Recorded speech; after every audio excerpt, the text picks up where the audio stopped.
पशुसंवर्धन विभागाचं काम पूर्ण क्षमतेने करण्यासाठी राज्याच्या पशुसंवर्धन मंत्री पंकजा मुंडे यांनी महत्त्वाचं पाऊल उचललेलं पाहायला मिळतंय।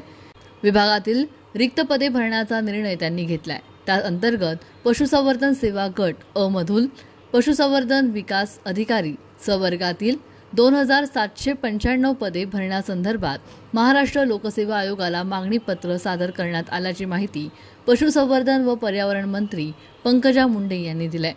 ग्रामीण भागात पशुसंवर्धन विभागाचं काम गतीने व पूर्ण क्षमतेने होण्यासाठी पशुसंवर्धन विभागातील पशुसंवर्धन व दुग्ध व्यवसाय आयुक्तालय तसेच त्यांच्या अधीनगत क्षेत्रीय कार्यालयातील पशुधन विकास अधिकारी पद महत्त्वाचे आहे।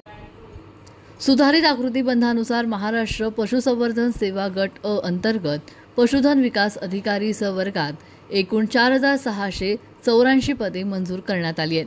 त्यापैकी सद्यस्थितीत 1886 पदे भरलेली असून 2798 पदे रिक्त आहेत। 31 डिसेंबर 2025 अखेर 8 पदे सेवानिवृत्तीमुळे रिक्त होणार आहेत। अशी एकूण 2806 पदे रिक्त होणार आहेत। ही पदे रिक्त असल्याने कामकाजावर परिणाम होणार आहे। या गोष्टीची दखल घेत पशुसंवर्धन मंत्री पंकजा मुंडे यांनी हा पाठपुरावा करून पशुधन विकास अधिकारी स वर्गातील पदे भरण्याचा निर्णय घेतलाय। पदे भरल्यानंतर विभागाचे कामकाज अधिक वेगाने होऊन ग्रामीण भागातील पशुपालक आणि शेतकरी बांधवांना चांगल्या दर्जाची सेवा उपलब्ध होईल असा विश्वास पंकजा मुंडे यांनी व्यक्त केलाय।